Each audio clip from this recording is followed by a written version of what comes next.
Bonjour Xar, on est ici du coup à Kensaro puisque tu viens de finir une fresque murale que tu as mis peut-être pas mal de temps à faire et tu vas nous raconter un petit peu cette histoire. Bonsoir, c'est Xar. J'ai mis presque 2 semaines pour finir cette fresque sur ce superbe terrain d'expression, hein, avec une belle météo pour les 2 semaines, donc c'était assez cool et j'ai été bien assisté par Griffluo, donc c'était cool aussi. La première semaine sur l'autre face avec la nacelle, c'était assez sport, mais on a eu une très belle météo. Et puis là, la semaine dernière, c'est un peu plus difficile, mais bon, les pieds sur terre, on s'en sort toujours un peu mieux. Est-ce que tu peux nous raconter un petit peu ton parcours? Alors moi, je suis ici du graffiti parisien à la base, parce que je suis né dans le 18e. J'ai commencé à graffer vers 1994. Je le dis souvent, mais moi j'habitais du côté de la porte de Clignancourt et dans mon quartier, il y avait une petite partie de mon quartier qui s'appelait La Moscova, pour ceux qui connaissent Mosco et Associés. Et donc voilà, Mosco, ça a été un des premiers street artistes que moi j'ai pu découvrir avec mes yeux. Et après, j'ai eu la chance aussi de voir les premiers graffiti artistes, les premiers writers aussi, les Parisiens, Bando, John. J'allais au collège pas loin de l'hôpital éphémère et tout. Donc voilà, j'ai toute cette petite culture-là, on va dire. Et de fil en aiguille, j'ai commencé à le travail en atelier, je crois, en 2000. Je dis pas de bêtises, en 2005. J'ai commencé le travail en atelier en 2005. Après, j'ai eu la chance aussi de travailler en maison de vente pendant 12 ans. Donc j'ai travaillé chez Arcurial où j'ai été confronté à de nombreuses œuvres de talentueux artistes. Et j'ai eu la chance aussi de bosser avec Arnaud Oliveux sur les ventes d'art urbain pendant presque 12 ans. Donc j'ai pu aussi aguerrir mon œil. Donc voilà. Et aujourd'hui, être là aussi là, pour faire cette belle façade du centre, c'est une belle reconnaissance. Oui, c'est intéressant parce que du coup tu parles à la fois de deux milieux qui peuvent sembler complètement différents entre le milieu de la vente aux enchères, de l'art disons élitiste et d'un art de rue urbain. C'est justement ce qui est beau dans mon parcours, c'est que on mélange toutes les facettes un peu de cette histoire de l'art. Nous, on n'a pas fait d'école. Je dis nous parce que la plupart de mes semblables graffiti artistes, très peu sont ceux qui ont eu la chance de faire des écoles d'art. Mais aujourd'hui, aujourd'hui, je fais des masterclass pour des élèves et tout. Donc voilà, je suis très content de ce que j'ai réussi à faire. Et après, oui, j'ai eu la chance de rentrer en maison de vente et ça, toute la spécificité de savoir référencer les œuvres, dater aussi. C'est tout ce petit process aussi qui nous a permis, nous aussi, aux artistes de rue, de se professionnaliser.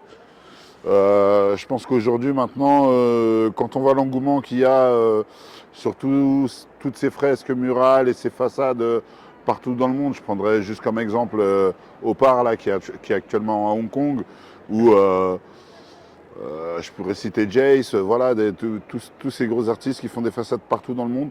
Je pense que c'est une de nos forces aussi et c'est bien de savoir aussi se mettre en valeur. Super. Et est-ce que tu peux me dire, il y a beaucoup de jeunes, ils ont envie de rencontrer des street artistes et puis dans le cadre de notre projet, là, les couleurs du 20e, où on va faire des fresques participatives à des jeunes avec des street artistes, comment on sait ce qu'on a le droit de faire sur quel mur? Est-ce qu'il faut forcément commencer par graffer de façon transgressive? Alors, je suis un peu mal placé pour dire ça, mais en tout cas, les jeunes, déjà, il y a un truc qu'il faut savoir, hein. Moi, j'ai eu la chance cette année d'être exposé au Petit Palais dans le cadre de l'expo We Are Here. Donc, à un moment, il faut se dire, il y a pas de limite. Moi, en tout cas, moi c'est ce que je me fixe. Il n'y a pas de limite. C'est du graffiti au musée pendant plus de 6 mois. On a eu l'opportunité grâce à la galerie itinérance. C'est fantastique. C'est donc nous, on est parti de tailler dehors, hein, c'est l'exercice. Je disais ça lundi en atelier avec les enfants. Je disais, nous, malheureusement, les graffeurs, on a tous une petite maladie, c'est le narcissisme, hein. La multiplication, on aime voir notre nom, on aime voir nos couleurs, on aime que notre style soit reconnu par les pairs ou par d'autres, hein. Aujourd'hui, on a beaucoup de blogueurs, de gens qui sont amoureux de cette discipline et qui reconnaissent les styles des uns et des autres.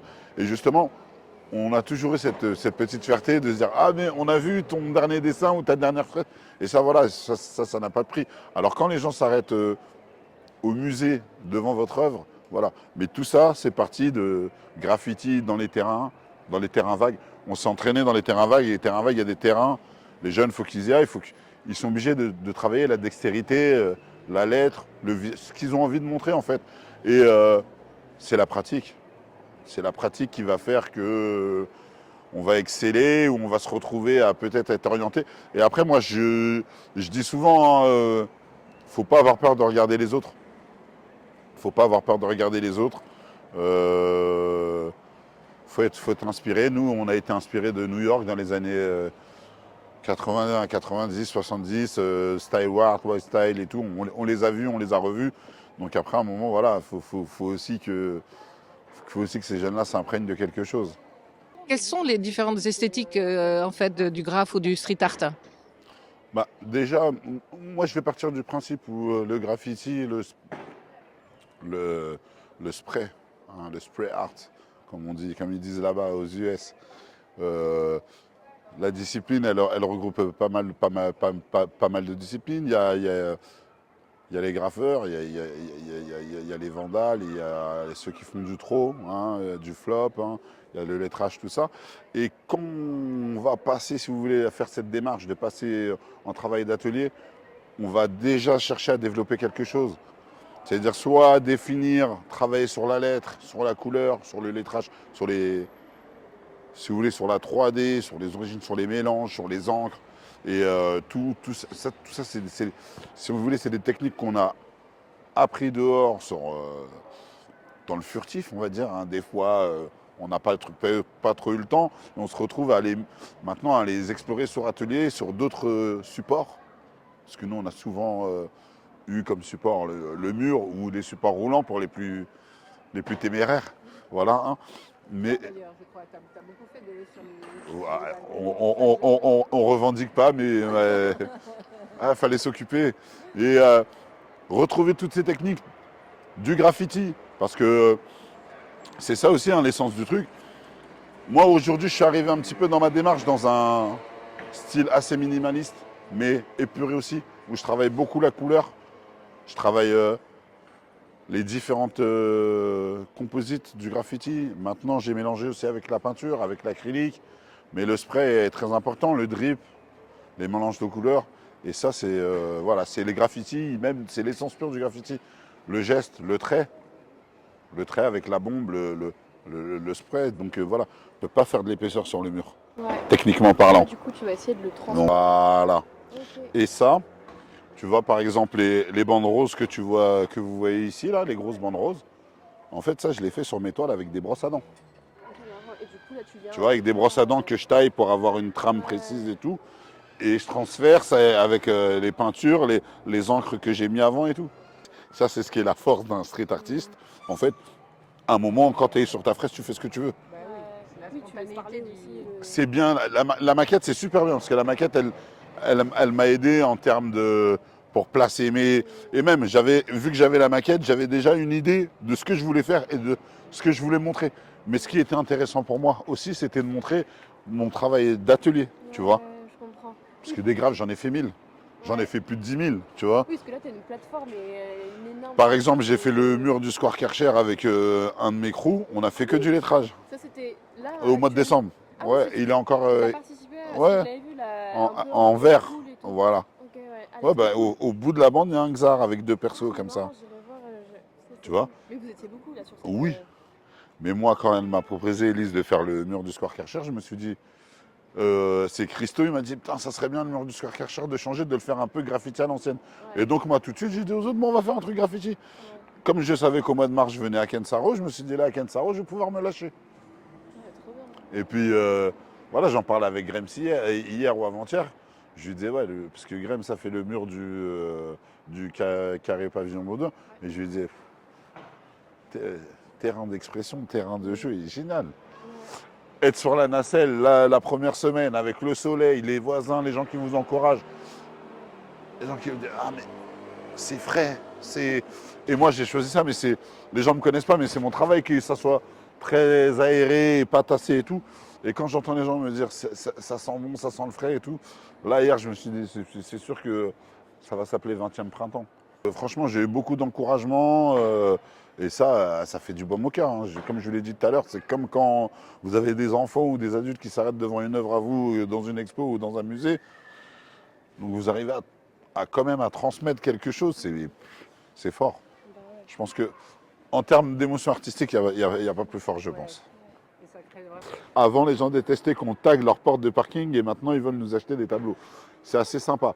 Là, c'est vraiment, on est implanté dans une vie de quartier, on est en hauteur. Ouais, Les gens ont vécu 4 mois avec une autre fresque. Là, ils vont vivre 3 ou 4 mois avec une autre. Donc c'est sympa aussi d'intégrer cette vie de quartier. Et pour un artiste parisien, en plus, voilà, comme moi, c'est parfait. En tout cas, j'espère que on nous vendait il y a 20 ans ou il y a 15 ans, moi je l'ai entendu, hein, c'est un art qui ne va pas durer, c'est éphémère. J'espère qu'on a encore de très belles années devant nous. Je voudrais citer quand même Gérard Zloty-Camien, qui est un des précurseurs. Qui a toujours ce geste, je ne sais pas quel âge il a aujourd'hui, mais il a toujours ce geste. Il a commencé avec une spray. Vous avez Martin Barré aussi, qui a fait beaucoup d'œuvres avec des sprays au sol. Donc voilà, on ne va pas s'arrêter là. Nous, on est là, on a envie d'écrire. Et quand je vois d'autres artistes aussi avec des styles typiquement à eux, et gravir les échelons dans l'art contemporain aujourd'hui, c'est que quand même, on a encore de belles années à venir devant nous. Eh ben, super, écoute, merci beaucoup pour tous ces commentaires. Merci pour l'échange. Ben, merci.